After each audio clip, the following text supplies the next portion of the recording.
Nessa aula vou falar sobre plano de emergência contra incêndios. Vou abordar os requisitos básicos do plano com base na NBR 15219. Vale ressaltar que há normas estaduais que também trazem requisitos e exigências quanto ao plano e que devem ser consideradas essas normas também. Afinal de contas, quem fiscaliza isso é o Corpo de Bombeiros Militar de cada estado e estas normas são elaboradas por estas instituições. É claro que estas normas estaduais, elaboradas pelo Corpo de Bombeiros de cada estado, elas são referenciadas pela NBR também, tá certo? Mas há alguma diferença aí de algum detalhe de um estado para o outro. Esta norma estabelece os requisitos mínimos para a elaboração, implantação, manutenção e revisão de um plano de emergências contra incêndio, visando proteger a vida e o patrimônio, bem como reduzir as consequências sociais do sinistro e os danos ao meio ambiente. O plano tem como objetivo definir previamente a emergência, procedimentos a serem seguidos a fim de minimizar as consequências provocadas pelo sinistro, sejam eles danos materiais, danos físicos ou até mesmo danos ambiental. Esta norma é aplicável a toda e qualquer planta, com exceção das edificações residenciais unifamiliares. Então, a NBR 15219 determina que toda edificação, exceto as unifamiliares, ou seja, aquelas edificações onde residem uma única família, todas as demais devem ter um plano de emergências contra o incêndio, seja industrial, seja comercial ou seja residencial multifamiliares, ou seja, um condomínio onde tenha mais de uma família residindo, segundo a NBR 15219, deve haver um plano de emergência contra incêndios.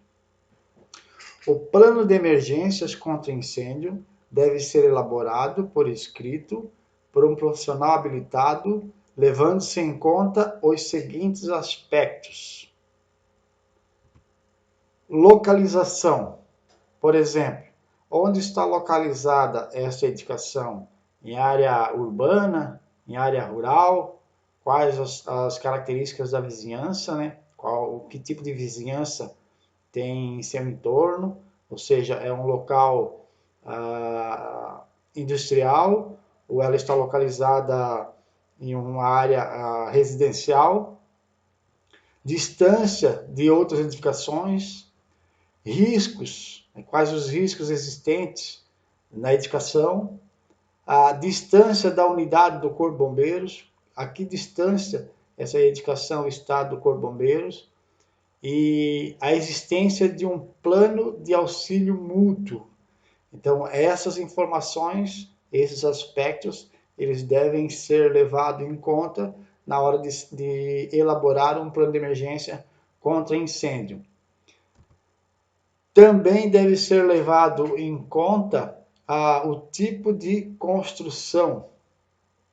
Por exemplo, essa construção ela é de alvenaria, é de concreto, é de material metálico, é de madeira, enfim, qual tipo de material foi utilizado para a construção da edificação. Também deve ser levado em conta a ocupação. Essa ocupação ela é industrial, é comercial, é residencial, é uma edificação escolar, enfim. População. Por exemplo, é uma edificação com população fixa, é uma população flutuante, ou é uma população fixa e flutuante? Existem as duas. Por exemplo, existe uma população que permanece ali fixamente, e ao mesmo tempo há uma população flutuante que circula, que entra, permanece um tempo, sai, enfim.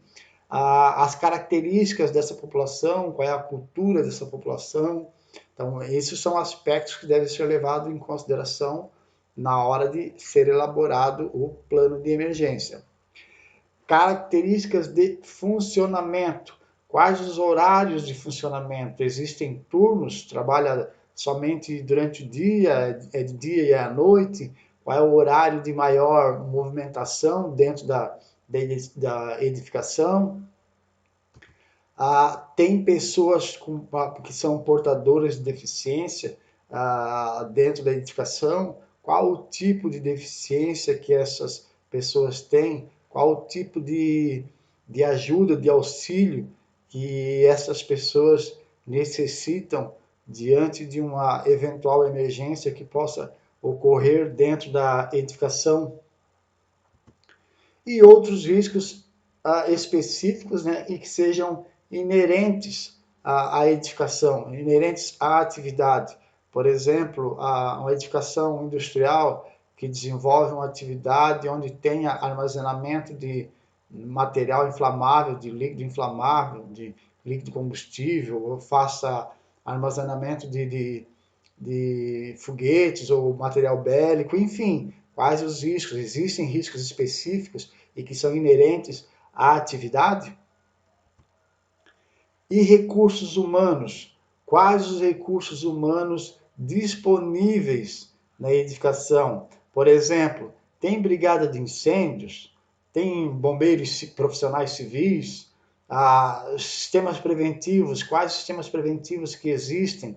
Por exemplo, extintores, iluminação, sinalização, saídas de emergência, o sistema de hidrante, o sistema hidráulico existe, tem chuveiros automáticos, são os sprinkler, sistema de detecção de fumaça, alarme, enfim, quais os recursos materiais disponíveis na edificação e que possam ser utilizados diante de uma eventual emergência. Então, esses pontos, esses itens elencados aqui são aspectos que devem ser levados em consideração pelo profissional que vai elaborar o plano na hora de elaborar o plano. Bom, por hora era isso. Agradeço sua atenção. Se você gostou do vídeo, deixa aquele joinha, curta e compartilhe para que outras pessoas tenham acesso ao conteúdo aqui abordado. Se você não é inscrito no canal, se inscreva e dessa forma, além de ajudar o canal a crescer, você também estará sendo notificado pelo próprio YouTube de forma automática sempre que eu postar novos vídeos. Mais uma vez, muito obrigado pela atenção, um forte abraço e até o próximo vídeo.